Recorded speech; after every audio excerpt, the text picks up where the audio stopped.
palavra de Deus nos diz que nos altos céus, diante do trono da graça do Senhor, milhares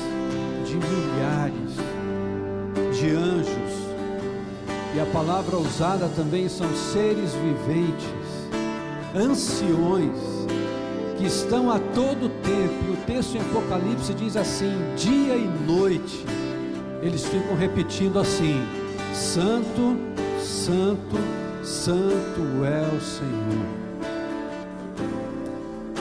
E a palavra de Deus diz também que quando o povo seu, eu e você, declaramos a santidade do Senhor, reconhecendo quem Ele é, porque nós não adoramos a Deus só pelas coisas que Ele faz, só pelas coisas que Ele tem feito, nós não adoramos a Deus só por aquilo que Ele vem a fazer, nós adoramos a Ele por aquilo que Ele é, o Senhor soberano, o Senhor sobre o céu, sobre a terra, sobre todas as coisas. Por isso nessa canção eu quero convidar você a louvar diferente. A gente está cantando aqui juntos, mas é louvar diferente, sabe por quê? É como se nós tivéssemos no nosso coração, e pelos olhos da fé, talvez com os nossos olhos naturais a gente não consiga, mas com os olhos da fé, conforme nós formos declarando que é o Senhor, o céu se abrir,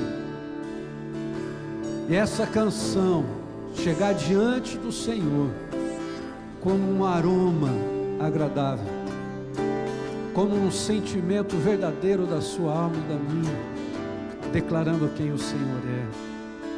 Por isso nós vamos cantar assim, que Ele é digno e que Ele é santo, e que Ele merece toda a honra e toda a glória.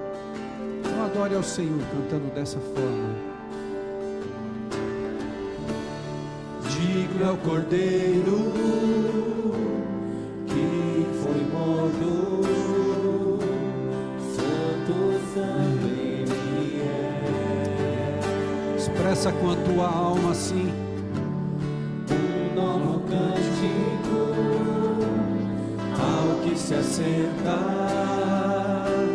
sobre o trono do céu.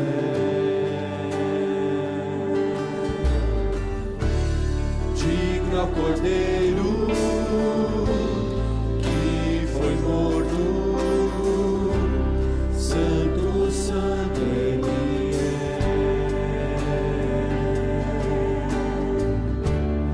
Um novo cântico ao que se assenta sobre o trono do céu. Querido, com toda a sua força declare assim: Santo, Santo, Santo, Deus Todo-Poderoso, amém, que era e é e há de vir. Com a criação eu canto louvores ao Rei dos Reis. És tudo para mim e eu te adorarei.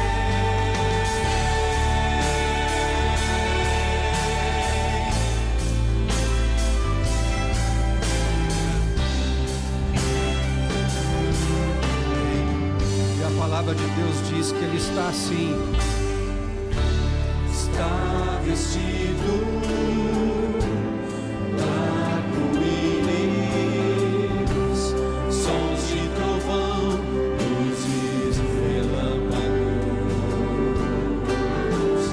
louvores, honra e glória, força e poder para sempre ao único Rei eterno.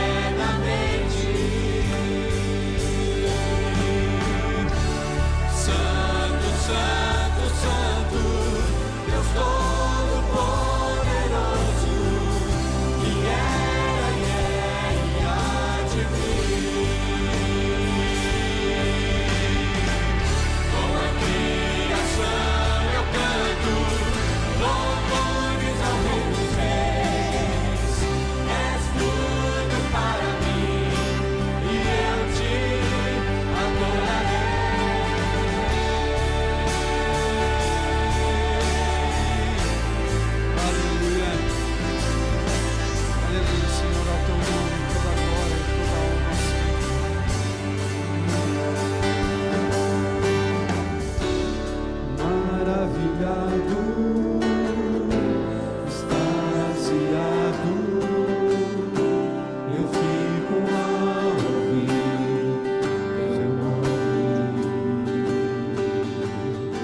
De continuar, né? Fala a verdade, né? Na presença de Deus, assim, adorando.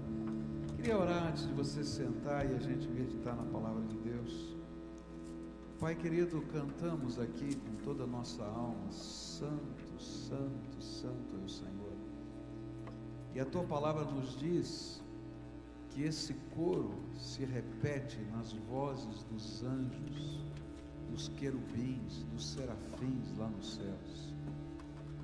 Se foi tão precioso para mim aqui, ao ouvir a voz do teu povo, os instrumentos, eu imagino como deve ser glorioso na tua presença, lá, Senhor, na sala do teu trono.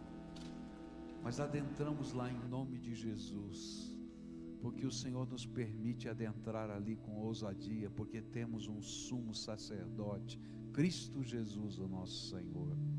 E é em nome dEle, por meio dEle, que nós te adoramos. E nesta hora preciosa, quando vamos meditar na palavra de Deus, eu quero te pedir, ó Senhor, derrama o teu Espírito outra vez sobre nós. Abre os nossos ouvidos, a nossa mente, o nosso coração. Visita o teu povo, Senhor. Tu és a razão de estarmos aqui. Visita o teu povo. Revela a tua glória. O que mais desejamos, Senhor, é ter um encontro contigo. Então, revela-te a nós. É aquilo que oramos no nome de Jesus. Amém e amém. Você pode sentar-se, querido. E queria convidar você a abrir a sua Bíblia no segundo livro de Coríntios, capítulo 2, a partir do verso 12 até o verso 17. Segundo livro de Coríntios, capítulo 2, a partir do verso 12 até o verso 17, onde a palavra do Senhor nos diz assim: quando cheguei à cidade de Troade para anunciar o Evangelho de Cristo, vi que o Senhor me havia aberto o caminho para o trabalho ali. Mas eu estava muito preocupado, porque não tinha conseguido encontrar o nosso irmão Tito. Por isso me despedi dos irmãos dali e fui para a província da Macedônia.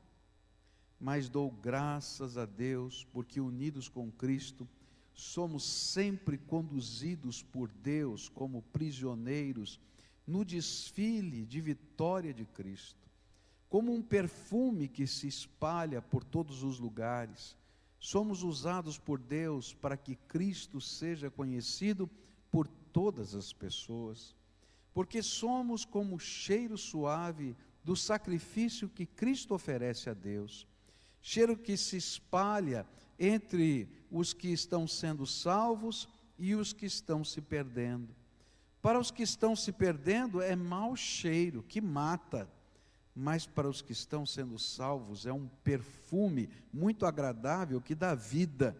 E então quem é capaz de realizar um trabalho como esse? Nós não somos como muitas pessoas que entregam a mensagem de Deus como se estivessem fazendo um negócio qualquer. Pelo contrário, foi Deus quem nos enviou.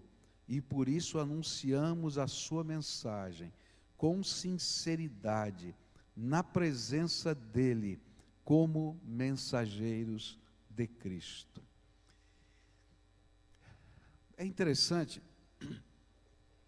porque talvez a segunda carta aos Coríntios, e provavelmente também 2 Timóteo, a gente vai encontrar Paulo revelando coisas profundas do seu coração. E é interessante que Paulo está lutando lutando com o seu coração aqui nesse texto. Havia dentro dele um combate, né? É interessante porque às vezes a gente tem os heróis da fé, os heróis da Bíblia, e a gente imagina que eles não passam pelos combates que a gente passa. E ele estava vivendo um grande combate de ansiedade, um grande combate de desânimo ministerial. Ele estava em luta no seu coração. E esse texto vai mostrar para a gente esse pêndulo. De um lado a batalha dentro da alma dele, e do outro lado as maneiras pelas quais o Senhor vai trazer a ele a restauração e a vitória no meio do desânimo. Tenho certeza que se você já serviu ao Senhor, já exerceu algum tipo de ministério, se você já foi líder de célula, se você já recebeu a incumbência de algum tipo de trabalho na vida cristã, seja ele qual for, pode ser até o de varrer o chão da igreja, você vai encontrar algum tipo de batalha espiritual. Escreva o que eu estou falando, vai ter uma batalha espiritual. Se você já serviu, com certeza você vai encontrar dentro do seu coração algumas batalhas. E é interessante que muitas dessas batalhas a gente consegue enfrentar com tranquilidade. Parece que a gente já está preparado para elas. Mas aquelas que se travam dentro do coração, dentro da alma, geram desânimo. E eu quero dizer para você que uma das grandes armas que Satanás usa para frear o avanço do reino de Deus é o desânimo no coração dos servos de Deus. E o desânimo muitas vezes vem através de conflitos que estão acontecendo na nossa vida e que a gente não consegue entender, que a gente não consegue lidar. E que Satanás às vezes entra pela brecha desse conflito, como a gente viu hoje pela manhã no texto anterior a esse que nós estamos estudando, quando diz que Satanás tem as suas estratégias para lidar com essas coisas do coração, e ele entra por essas brechas, e aí ele vai semeando o desânimo. E é exatamente isso que está acontecendo aqui com o apóstolo Paulo. Ele está lutando com a ansiedade, ele está lutando contra o desânimo dentro do próprio ministério. Há um processo de desencorajamento que está acontecendo ali. E eu queria mostrar isso para você. Estava doendo o coração de Paulo. E isso fica claro no versículo 12 e no versículo 13, onde diz assim: quando cheguei à cidade de Troade para anunciar o evangelho de Cristo, vi que o Senhor me havia aberto o caminho para o trabalho ali. Numa outra versão diz que o Senhor havia aberto a porta, tá? E essa é uma expressão comum, onde Paulo vai dizer: olha, o Senhor está abrindo a porta, a gente está se convertendo, eu vou plantar uma igreja aqui nesse lugar. Troade era uma cidade que ficava a cerca de 16 quilômetros da antiga Troia, e era uma província romana na área, né? Era uma cidade romana na província da Mísia. E ele saiu de Éfeso por causa daquele motim que houve em Éfeso, por causa da deusa lá. E havia, dentro dele estava fugindo daquele motim, foi pedido a ele que saísse para que se acalmasse a situação. Mas havia também no coração dele um segundo propósito para sair de Éfeso. É que ele havia mandado Tito para a igreja de Corinto, para tentar resolver os problemas de Corinto. E estava na hora de Tito voltar, e ele queria saber as notícias do que estava acontecendo, e então ele foi pela rota que ele achava que Tito voltaria, para ver se encontrava Tito no meio do caminho. E quando ele chega a Troade, começa a obra de Deus acontecer, e ele está lá pregando o evangelho, mas ele não consegue ficar em Troade. Em outros lugares, quando Deus abre a porta, Paulo não vai embora. Mas aqui ele vai embora. Porque havia um problema, que era o problema que estava na igreja de Corinto, que ele tinha escrito a primeira carta, depois a carta severa, que eu já falei aqui para vocês, e que o coração dele estava aflito com isso, e ele queria saber de notícias, e enquanto ele não ouvisse as notícias que vinham de lá, o seu coração não conseguia focar em outro ministério. E ainda que a porta estivesse aberta, o seu coração estava pesado. Você já se viu nessa condição de fazer a obra de Deus? Deus está abençoando, a porta está aberta, mas o seu coração está pesado? E aí você entra em conflito dentro da sua alma. Hoje eu conversava com um pastor, hoje pela manhã, no final do culto, e a pessoa que me apresentou, esse pastor de uma outra denominação, me disse assim: olha, ele está meio afastado. Eu disse: não, eu não estou afastado. O que está acontecendo? Eu falei: não, eu perdi a minha mulher faz 60 dias, eu não estou conseguindo pregar. Eu entendo perfeitamente o que estava no coração desse homem. Provavelmente o ministério dele possa ser uma grande bênção, mas naquela hora o coração dele estava pesado. E às vezes a gente está vivendo situações assim, não é assim? Em que a gente vê a obra de Deus, a porta está aberta, mas eu não estou bem. Tem coisas que não estão resolvidas na minha alma. E é justamente nesse momento que o inimigo vem e começa a lançar o desânimo. Porque aí começam a passar uma série de pensamentos na mente da gente. E aí esse pastor disse para mim assim: é a segunda esposa que eu perco. Fiquei casado 15 anos, e a minha primeira esposa morreu. Me casei a segunda vez, depois de 15 anos, ela morreu. Aí o amigo da onça que estava com ele, diz assim: ele vai casar a terceira, já sabe que só tem 15 anos. Eu falei: um amigo desse eu não quero, está louco.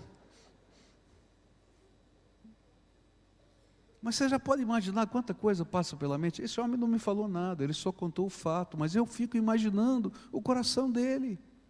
Senhor, por que o Senhor está permitindo isso? Senhor, qual é a tua dinâmica que eu não consegui entender? Eu não sei qual é a bênção, qual é o ministério, qual é a ação. Uma coisa eu sei, que às vezes a porta está aberta e o coração está pesado, e toda vez que a porta está aberta e o coração está pesado, a gente não consegue. E Deus precisa tratar o coração dos seus servos. E o que vai acontecer aqui é esse trabalho de Deus tratando o coração do servo dele, o apóstolo Paulo. Havia no coração de Paulo esse sentimento. Olha só o versículo 13. Mas eu estava muito preocupado, porque não tinha conseguido encontrar o nosso irmão Tito. Por isso me despedi dos irmãos dali e fui para a província da Macedônia. E aí no capítulo 7, no versículo 5 e no verso 6, ele vai dizer desse período, o que estava acontecendo. E mesmo depois de termos chegado à província da Macedônia, não descansamos nada. Em todos os lugares houve problemas, lutas com os de fora e medo no nosso coração. Porém Deus, que anima os desanimados, nos animou com a chegada de Tito. Olha só, Paulo está abrindo o coração dele. E é interessante, é que quando a gente está vivendo esse tempo do desânimo, a gente põe um óculos escuro, e a gente não é capaz de ver a porta aberta. A gente até vê a porta aberta, tá? Mas a gente não é capaz de sentir a porta aberta. Sabe o que a gente vê? Está tudo dando errado. Tem problema com o de fora, tem problema com o de dentro, está tudo ruim. E sabe, se a gente olhasse num outro momento da vida, a gente dizia assim: puxa vida, eu já enfrentei tantas situações parecidas, não é? Já passamos por isso tantas vezes, não tem nada de novidade nisso, mas parece que naquele instante a gente está com o coração pesado e tudo de ruim está acontecendo. Tem uma urucubaca na cabeça da gente, uma nuvem escura, e não sai da cabeça da gente. É porque o coração está pesado. É porque o inimigo semeou o desânimo dentro da nossa alma.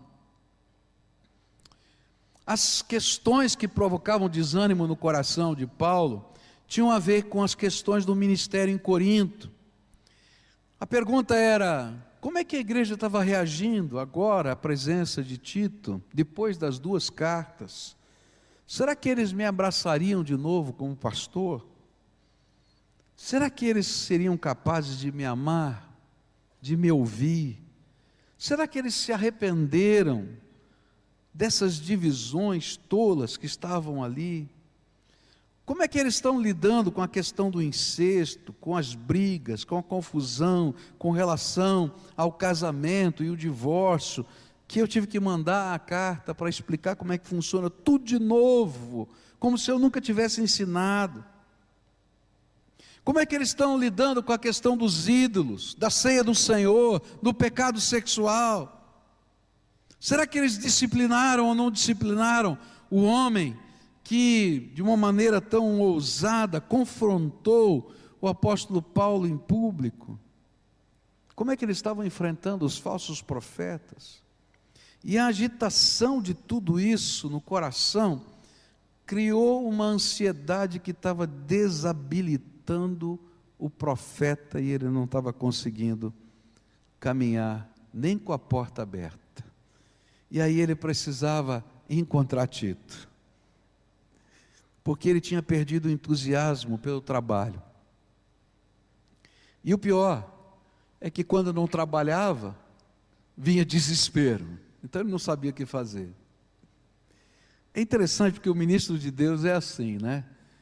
Quando ele está trabalhando, parece que está pesado. Quando ele para de fazer e está sentado no banco, ele fica desesperado, porque ele está com seus dons enterrados.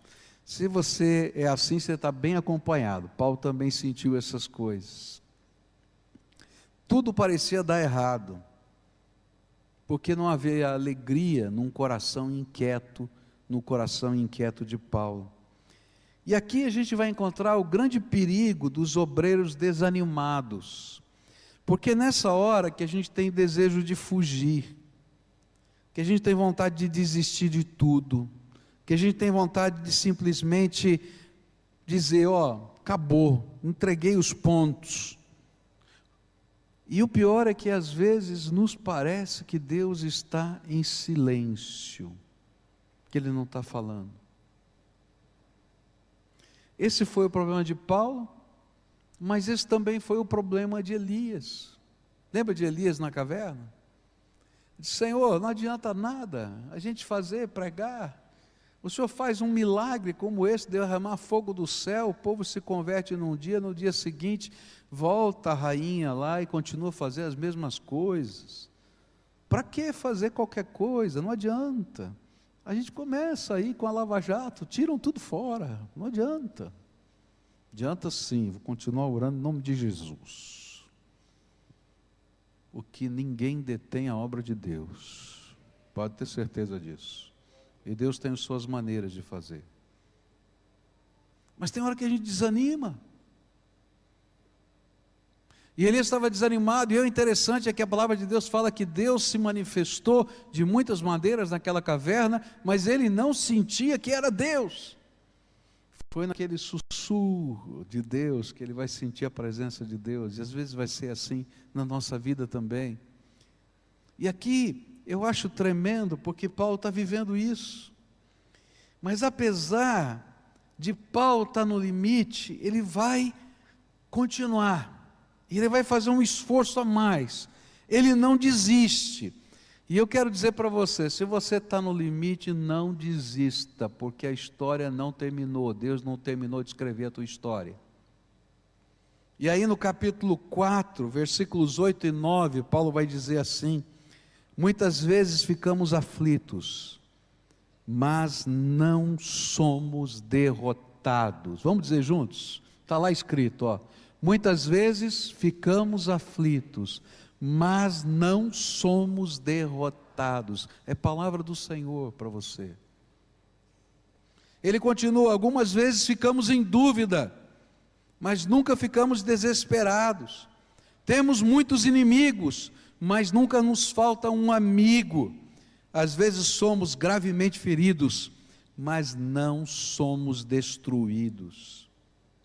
E sabe, é incrível, porque no meio desse sentimento de desânimo, vai acontecer alguma coisa. Alguma coisa vai acontecer.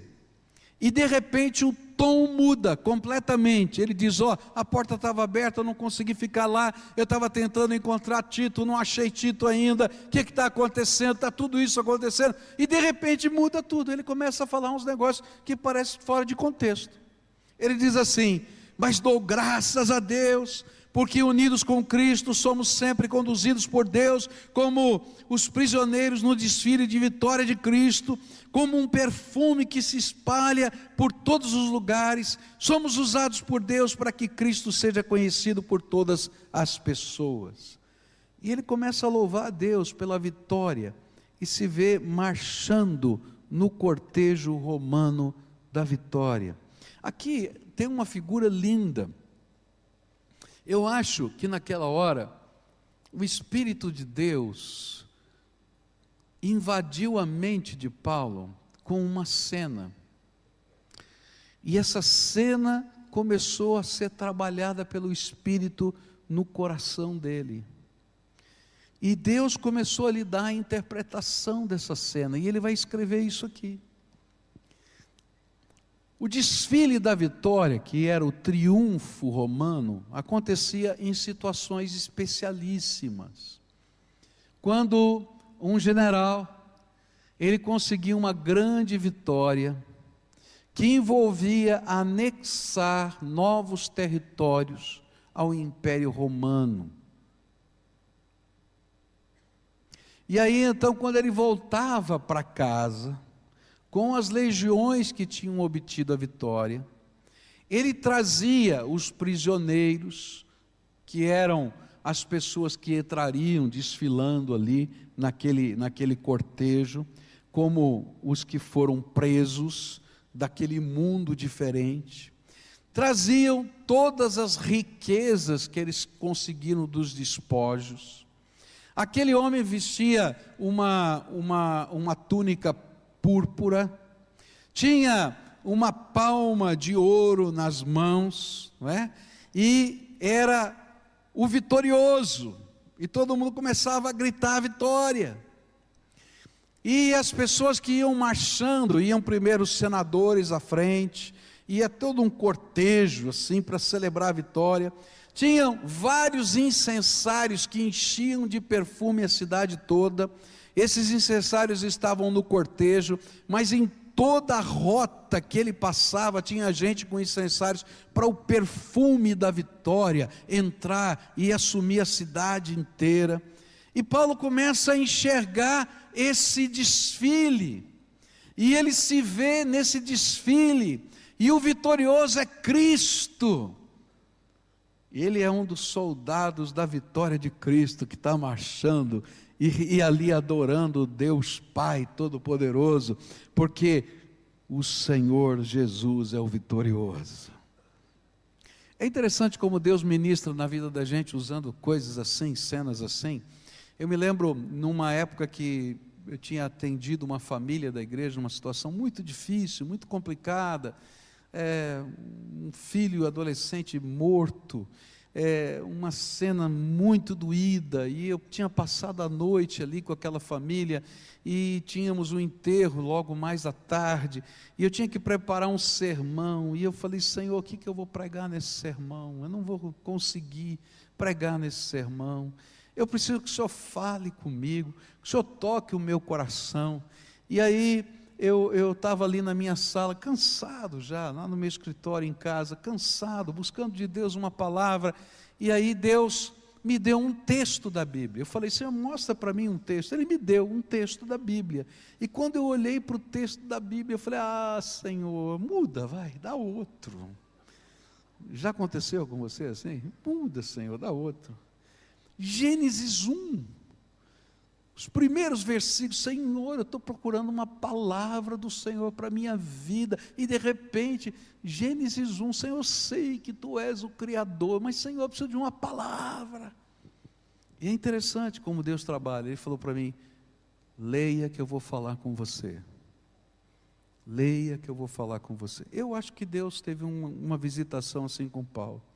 Passou para ele aquela ideia do triunfo romano, e o Espírito Santo falou para ele, agora eu vou te ensinar algumas coisas sobre a vitória que eu estou preparando para você. E naquela tarde, manhã, tarde já, Deus começou a pegar Gênesis 1 e colocou uma das mensagens que eu acho das mais lindas que eu já preguei. Eu sei que é ruim a gente falar isso da gente mesmo, mas porque não é minha, é do Senhor, tá? Ele me fez ver as águas, Ele me fez ver a escuridão, Ele me fez ver o caos, e o cerne da mensagem que Deus me deu aquele dia, é que caos é matéria-prima para Deus transformar em beleza. E essa foi a mensagem daquele texto de Gênesis 1, naquele dia. Não é meu, eu não teria capacidade, foi o Espírito Santo falando, caos é matéria-prima que eu posso transformar em beleza. Eu criei todas as coisas que você vê tão lindas nessa terra do caos, não é? Deus pegou e transformou em beleza. Então Deus pega o nosso caos e transforma em beleza. E Paulo estava vivendo isso, ele estava olhando para essa cena toda, e que coisa linda vai acontecer aqui. E aí, quando ele começa a enxergar a cena do triunfo, ele começa a entender cada uma das partes, o perfume, tudo isso que a gente vai falar numa outra oportunidade. Ele começa a adorar a Deus pela vitória, que não havia chegado ainda, mas que ele sabia que Deus estava no controle. Um versículo antes, versículo 11, vai dizer que Satanás usa a nossa dor, a dor da nossa alma, como sua estratégia de derrota, para que a gente desista de Deus, das pessoas que amamos, desista da igreja, desista dos ministérios, desista de servir. Mas nós só podemos vencer, queridos, se a gente puder parar de olhar para trás. Se a gente puder parar de olhar para as nossas dores. Não tem jeito de você seguir para frente se você continuar olhando só para trás. A Bíblia diz que quem pega no arado e olha para trás, não consegue arar a terra. E se a gente ficar olhando só para trás, para as nossas dores, a gente não vai conseguir cumprir o propósito de Deus. Não adianta a gente olhar para baixo. Por que a gente olha para baixo quando a gente está com medo? E a gente está cheio de medos dentro da gente. E se a gente ficar olhando só para os nossos medos, a gente não vai conseguir seguir adiante. Sabe, não adianta nem olhar para frente. Porque quando a gente olha para frente, a gente vê as impossibilidades da gente. E a gente diz, não vai dar. Não sei se eu consigo. O que o Senhor estava fazendo nessa hora, quando deu a visão do triunfo para Paulo, é dizer, Paulo, olha para cima, olha para cima, olha para cima, olha para o poder daquele que está agindo a seu favor, olha para cima, eu sou o vitorioso, a vitória é minha, já está decretada, e você faz parte do cortejo eterno da vitória, você é parte do perfume dessa vitória, você é herdeiro de todos os despojos. Olha para cima. E é interessante, porque enquanto essa luta estava acontecendo no coração de Paulo, 5 dias antes, Tito já estava num navio para encontrar Paulo. e para dizer o que Deus já havia feito semanas antes, sem que Paulo soubesse. E lá em 2 Coríntios 7, versículos 6 e 7 diz assim: porém Deus, que anima os desanimados, nos animou com a chegada de Tito. E não foi somente a chegada dele que nos animou, mas também a informação dada por ele de que vocês o animaram. E ele contou que vocês estão com saudades de mim, e disse que estão muito tristes e estão prontos para me defender. Por isso agora estou mais feliz ainda. Eu acho tremendo, é que mesmo Paulo não sabendo de nada, e o seu coração estando pesado, e ele parecendo enxergar que só tinha problemas, Deus nunca havia parado de agir, e que mesmo naquele aparente silêncio de Deus, Deus estava fazendo os milagres que eram necessários para abençoar o seu servo. Onde eu quero chegar com tudo isso? Se Paulo pôde desanimar, eu também posso, e você também. E se eu for sincero, eu vou encontrar na minha vida vários momentos de desânimo. E se você for sincero, você vai encontrar vários momentos em que você quer desistir. Às vezes a gente está numa batalha que a gente sabe que é uma batalha de Deus na nossa vida.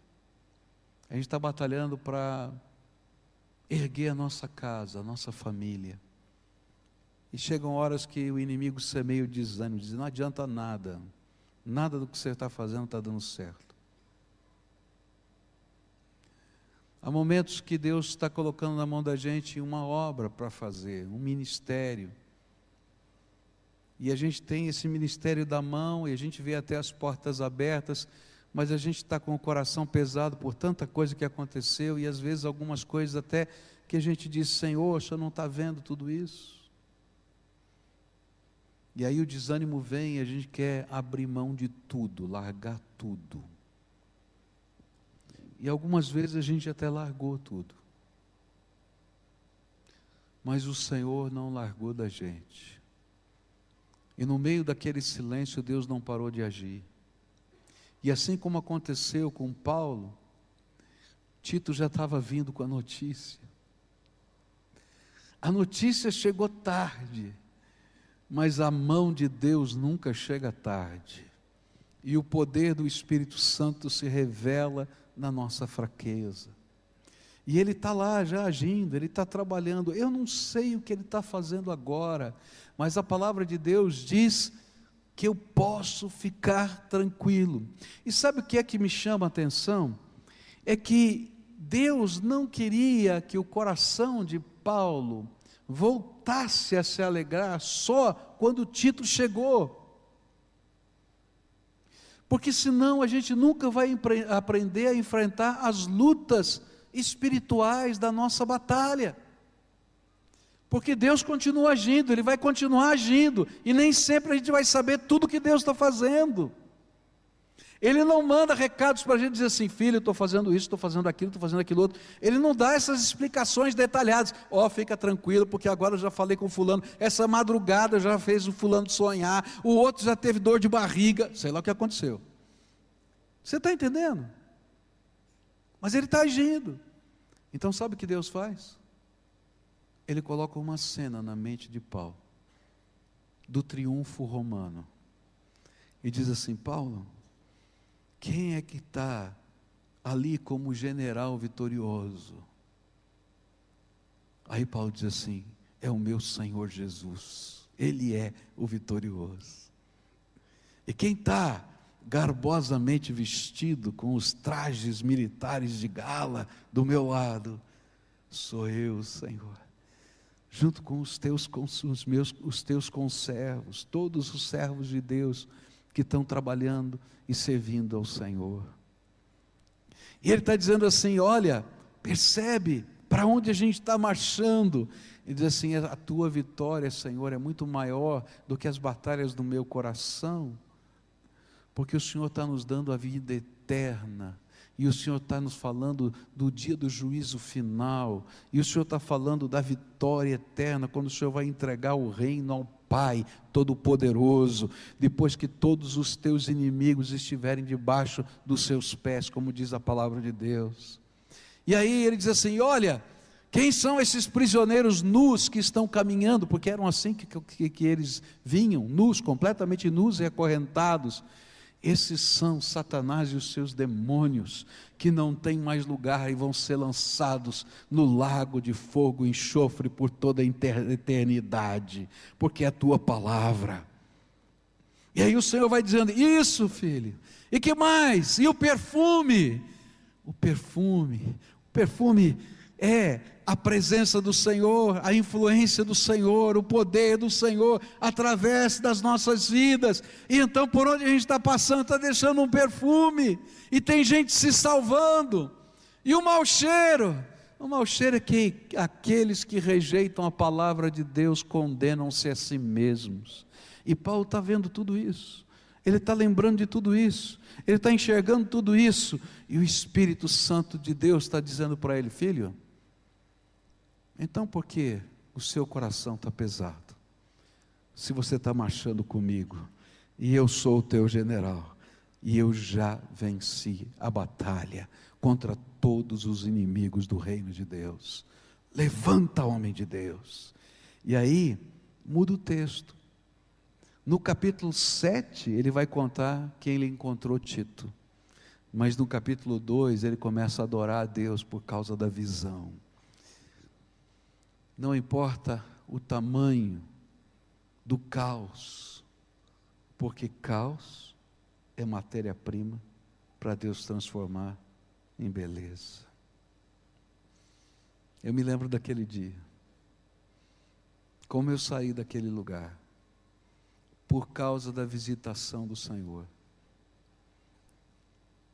Aquela noite, com aquela família, chorando, sofrendo, me deu a sensação de inutilidade, de incapacidade, de ser o pior pastor da face da terra, de ser a pessoa mais incompetente. É interessante como a gente se conecta com as dores. Mas quando Deus me colocou aquela imagem que eu não conseguia entender e começou a aplicar no meu coração, Ele dizia assim: filho, levanta a tua cabeça, porque você tem que entender quem sou eu. Eu sou o vitorioso, eu sou aquele que transforma o caos em beleza, eu sou aquele que derrota o inimigo, eu sou o Senhor da tua vida. Nessa noite eu queria concluir essa mensagem orando com você, como a gente sempre faz. Eu acho que a gente, toda vez que termina um culto, precisa responder à voz do Espírito Santo no nosso coração. Deus fala conosco. Você chegou aqui desanimado hoje? Desanimado com a tua batalha, desanimado com o teu ministério. Eu às vezes escuto alguns líderes de célula dizendo: estou desanimado. Meu supervisor, meu pastor de área, eu já ouvi tanto. E olha, é verdade mesmo, tudo isso. Porque onde tem gente, tem defeito. Mas louvado seja Deus, porque a gente não depende do supervisor, nem do pastor de área, a gente depende do Senhor da nossa vida, Jesus. E Ele é o vitorioso, eu vou marchar com Ele. Você está olhando lá a batalha na sua casa, você diz assim: Senhor, eu não sei se adianta. Já tentei tanto, já estou cansado. Você tem razão de estar cansado, mas a história não terminou de ser escrita, e ela vai ser escrita pelo Todo-Poderoso Senhor da nossa vida. Você já talvez tenha chegado aqui dizendo: Senhor, estou passando a maior crise financeira da minha vida, eu não sei o que eu vou comer amanhã. Amanhã ainda não chegou, e quando chegar, virá com a graça de Deus outra vez na tua vida. Nem que seja um maná, o maná vai cair sobre a tua casa. E é interessante que às vezes quando a gente está vivendo momentos assim, dias atrás, o Senhor já começou a preparar a resposta. Eu me lembro de uma vez que tinha acabado o dinheiro e eu não tinha mais nada em casa para completar o arroz e feijão. E eu tinha um peixinho que a gente assou e a gente orou junto com os nossos filhos. E eu disse: olha, nós vamos agradecer a Deus, porque esse é o último que tem em casa. E nós vamos depender da graça de Deus. Eu me lembro que eles eram pequenininhos e eles ficaram chocados. Eles disseram: papai, não tem mais nada? Eu falei: não. Abri a geladeira e mostrei para eles: não tem mais nada. A gente vai agradecer a Deus o que tem agora. E eles foram para a escola. E quando eu voltava da escola, tinha uma irmã da igreja estacionada com o carro. Disse: ah, pastor, que bom que o senhor chegou. Essa irmã, uma cozinheira maravilhosa. Ela disse assim: sabe, 15 dias atrás, olha só como Deus faz. 15 dias atrás, Deus tocou o meu coração para cozinhar para vocês. E ela abriu um porta-malas, gente, tinha tanta comida como eu nunca vi na minha vida. Pronta, prontinha, só coisa boa. E falou assim: eu cozinhei e congelei. Vamos, o senhor tem um freezer? Eu falei: tenho, vazio, mas tenho. E subi com as caixas lá para casa. Quando os nossos filhos chegaram, eu chamei para que eles fossem ver o freezer. Disse: papai do céu ouviu a nossa oração. Michel conta essa história até hoje nos sermões. Mas sabe o que me chama a atenção? É que a obra de Deus já tinha sido feita há 15 dias atrás. Eu não sabia. O fato de você não saber o que Deus está fazendo não significa que Deus não está fazendo nada. E é por isso que o cristão vive pela fé. Eu sei em quem eu tenho crido e eu vou confiar nele.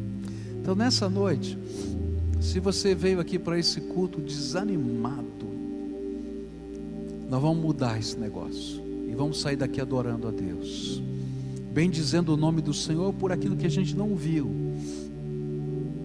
mas por uma cena que o Senhor está colocando na tua mente, a cena do vitorioso, que não é você, é Jesus, o nosso Salvador, e nós vamos caminhar com Ele. E eu não sei o que é que vai acontecer amanhã ou depois de amanhã, também não me importa. Sabe por quê? Porque eu sei que Ele já está trabalhando, porque nós somos a menina dos olhos de Deus. E hoje o que a gente vai fazer aqui é, no nosso louvor, consagrar o desânimo ao Senhor, dizer: Senhor, está aqui. A gente já ofereceu coisas boas a Deus, não é verdade? Às vezes a gente oferece coisas que são muito preciosas para nós. Hoje você vai oferecer alguma coisa que Deus quer tirar do seu coração: o desânimo. E não importa qual seja a área, seja na tua casa, na tua família, no teu ministério, você vai colocar no altar de Deus e vai dizer: Senhor, hoje eu vou sair daqui com a visão da fé, porque algo tremendo do Senhor vai acontecer na minha vida. Então, se o Espírito Santo de Deus está falando no seu coração, vai sair do seu lugar para a gente orar junto, e vamos fazer essa entrega aqui juntos. A gente vai depositar aos pés do Senhor o desânimo. A gente vai dizer: Senhor, chega, não quero carregar o coração pesado, eu quero, Senhor, carregar a visão do que o Senhor está fazendo e vai fazer para a tua glória. E eu vou caminhar com o Senhor. Como Elias, eu fiquei desanimado. Como Paulo, eu fiquei desanimado. Mas eu vou sair da minha caverna, em nome de Jesus. Você sabe qual é o maior número de ministros dessa igreja desanimados, que pararam de fazer a obra, são os discipuladores. Nós temos mais de 1000 discipuladores que pararam de discipular. Sabe por quê? Porque Deus sabe, e o inimigo também, que ferramenta poderosa é a sua vida no discipulado de pessoas. Então, se tiver algum discipulador desanimado, em nome de Jesus, hoje eu quero convocar você. Você tem que marchar com o vitorioso Senhor. Cuidar de gente dá trabalho, viu, gente? Mas se a gente cuidar na força da gente, a gente se consome. No poder de Deus, a gente vê a glória dele, a gente caminha junto, tá? Se você já foi um líder de célula e parou de ser líder, tá? Eu quero dizer para você, Deus está te chamando para ser restaurado. Ah, mas pastor, tanta coisa, vai ter problema. Ah, porque vai ter, mas lembra, quem é o vitorioso? Quem é o vitorioso? É Jesus. Eu só estou marchando do lado dele, e é no poder e na graça dele que a gente vai. As outras batalhas que você está vivendo na tua casa, pode ter certeza, o vitorioso é o Senhor. Eu não sei de nada que está acontecendo, nem você, mas eu creio num Deus que não parou de agir e que nos ama. Você crê nisso? Crê? Então agora nós vamos fazer a nossa entrega, tá? E essa oração de entrega é sua. Conta para Deus o que é que você está entregando. Você está desanimado com o quê? Fala para Deus: Senhor, eu estou desanimado com isso.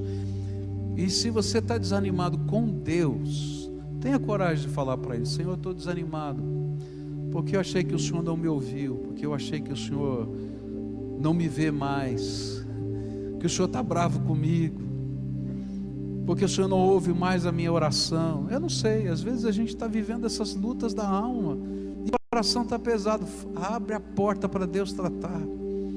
Abre a porta para Deus tratar. Abre a porta para Deus tratar. Deixa o Espírito Santo de Deus tratar. Porque você é a menina dos olhos de Deus. A menina dos olhos de Deus. E Ele continua a trabalhar a seu favor. Senhor Jesus, aqui está o teu povo. Eles não estão aqui por outra razão a não ser porque o teu Espírito ministrou o coração deles. Ó Senhor, eu te louvo, porque a voz do teu Espírito não se cala. E mesmo quando a gente acha que o Senhor não está falando, o Senhor está agindo a nosso favor. E nessa hora, eu sei que o Senhor colocou cenas na mente desses teus filhos. Interpreta essas cenas, Senhor, segundo a tua vontade na vida deles. E eu quero te pedir mais, Senhor. Dá sonhos, dá percepção, dá a visão da tua vontade. Que eles não enxerguem a vida com o coração pesado, mas com os olhos de quem está marchando no cortejo do triunfo, porque o Senhor é por nós. E se o Senhor é por nós, quem será contra nós? Ó Pai, às vezes as nuvens escuras encobrem o céu, mas nós sabemos que o sol não desapareceu, ele continua lá. Às vezes, Senhor, parece que a tempestade não cessa, mas o Senhor deixou um arco-íris para dizer que nunca mais a tempestade não vai cessar. Então, Pai, eu quero te pedir que nessa hora o Senhor revele outra vez a tua graça, e que o poder do Senhor se derrame na fraqueza desses teus filhos, e que eles sejam visitados, que o Senhor lhes fale ao coração, que o Senhor abra a sua mente e a visão, de tal maneira que eles enxerguem e saibam, Senhor, que aquilo que estão vendo veio do Senhor, que eles ouçam e reconheçam a voz do teu Espírito, e que eles, Senhor, se disponham a te honrar e te servir aonde o Senhor os colocar, porque eles fazem parte do cortejo da vitória. Recobra a alegria no coração deles, recobra o ânimo, enche o Senhor da virtude do Senhor. Abençoa as suas mãos, Abençoa as suas mãos, Senhor, para que todo o trabalho das mãos desses teus filhos seja produtivo. E, Senhor, produza o suficiente para o sustento dessas casas. Ó Pai, alguns estão aqui porque estão tristes com pessoas que amam, marido, esposa, filhos, situações da vida, estão fora do nosso alcance, e a gente fica pensando: Senhor, quando o Senhor vai agir? Eu quero te pedir, toma essas pessoas que são amadas do coração desses teus filhos agora, e Senhor, começa a tratar o Senhor, toma nas tuas mãos, toma, Senhor, toma, onde quer que eles estejam agora, estiverem em casa, que eles sejam tomados pelo Senhor, estiverem na rua, se eles não sabem onde estão, porque quem sabe estejam pelos caminhos da vida, perdidos, Senhor, toma nas tuas mãos, lá onde eles estão agora, visita-os poderosamente, e que nessa hora, toda a corrente de Satanás sobre eles seja quebrada em nome de Jesus, e toda a artimanha de Satanás sobre aquelas vidas seja quebrada em nome de Jesus, e que o Senhor derrame a graça do Senhor, e que os ouvidos sejam abertos, que os olhos sejam abertos, e que o Senhor se revele a eles também. Pai, que a paz do Senhor reine nessas casas. Escuta, Deus, a nossa oração, é aquilo que oramos em nome de Jesus. Amém e amém, amém. Dá a mão para quem está perto de você, todo mundo de pé, dá a mão, nós vamos terminar o culto juntos aqui, certo? Eu quero dar uma palavra a quem está aqui na frente, ou quem esteja aqui nesse templo. Se você sente no seu coração o desejo que alguém acompanhe você, às vezes a gente está passando por uma batalha, por uma luta, e como eu gostaria de que alguém pudesse me acompanhar espiritualmente, orar comigo, caminhar comigo, tá? Então, quando terminar esse culto, tem um pessoal aqui lá naquele canto da minha esquerda, com os coletes vermelhos, diz assim: eu quero que alguém me acompanhe. Eles vão providenciar isso para você, tá? Se você frequenta essa igreja, mas não faz parte de uma célula, eu queria desafiar você a fazer parte de uma célula. A célula é um lugar precioso, onde a gente reúne-se com 15 pessoas, 12 pessoas, a gente ora uns pelos outros, a gente caminha junto, a gente estuda a Bíblia junto, é tão precioso, gente. Tem que experimentar, a gente vem ao culto, é gostoso, mas eu digo que a célula é mais gostoso ainda, não é? Porque ali a gente é tratado um com o outro. Então, aquele pessoal pode te ajudar a ter uma célula também, tá? Se você está passando por uma luta e gostaria que alguém orasse especificamente por você, tá? Olha, eu queria que alguém orasse por mim hoje, eu preciso de alguém que ore. Procura lá, vai ter alguém para orar com você. Se você tem uma Bíblia que você não entende, tá? Mas você gostaria de ler e entender a Bíblia, eu quero te dar uma Bíblia na linguagem de hoje, é um presente dessa igreja para você começar a ler a Bíblia e entender, tá? E lembra de uma coisa: todo dia o vitorioso quer ter um encontro com você. E aquele texto que o Paulo Davi leu no começo do culto: entra no teu quarto, fecha a porta do teu quarto e fala em segredo com Deus, e Ele vai derramar a graça dele sobre a tua vida, tá? Se tem uma coisa, se você esquecer de tudo mais que eu falei, não esquece disso: Jesus quer ter um encontro com você todo dia, tá? Todo dia. Então, entra lá na presença dele e as coisas dele vão acontecer. É interessante, você vai ver, milagre de Deus acontece. Milagre, eu creio em milagres, eu vivo milagre, eu sou um milagre de Deus, você também. Então lembra disso, o segredo, não tem segredo, Ele já revelou. Fala com Ele, busque de toda a sua alma, e Ele vai se revelar para você. Não tem pastor, não tem igreja, não tem montanha poderosa. O que tem é um Jesus todo-poderoso, e você é convidado dele para ter encontro vivo com Ele, pessoal com Ele.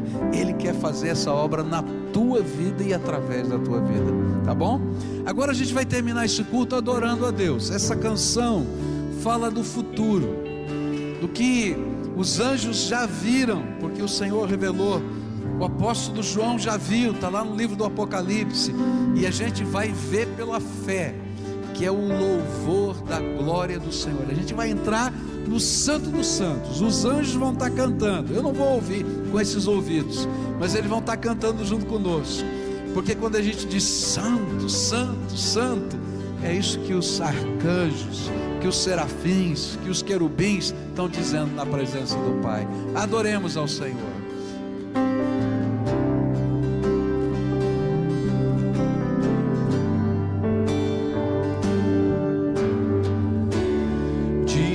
Cordeiro que foi morto, santo, santo ele é. Um novo cântico ao que se assenta sobre o trono do céu.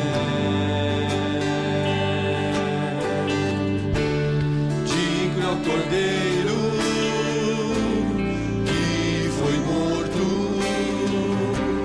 santo, santo ele é. Um novo cântico ao que se assenta sobre o trono do céu. Santo, santo, Deus Todo-Poderoso, que era e é e há de vir. Com a criação eu canto louvores ao Rei dos Reis. És tudo para mim e eu te adorarei.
Maravilhado,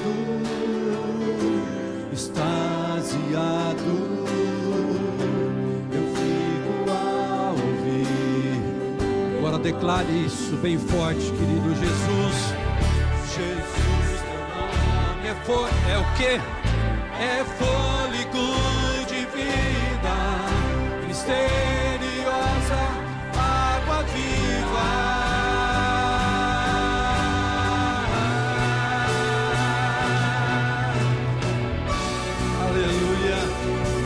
Que é santo, é digno de toda adoração. Que hoje seja só uma extensão daquilo que você vai viver essa semana. Que comece com esse primeiro passo. Que o Senhor seja adorado por você a partir daqui. Que a tua semana comece agora, declarando que o Senhor é santo, e todos os dias dizendo assim: Santo, Santo, Santo, Deus Todo-Poderoso, que era e há de vir. Com a criação eu canto louvores ao Rei dos Reis. És tudo para mim e eu te... Só você declarando assim: Santo, Santo, Santo, Deus Todo-Poderoso, que era e há de vir. Com a criação eu canto louvores ao Rei dos Reis. És tudo para mim e eu te adorarei. Santo, Santo, Santo, Deus Todo-Poderoso, que era e há de vir. Com a criação eu canto louvores ao Rei dos Reis. És tudo para mim e eu te adorarei.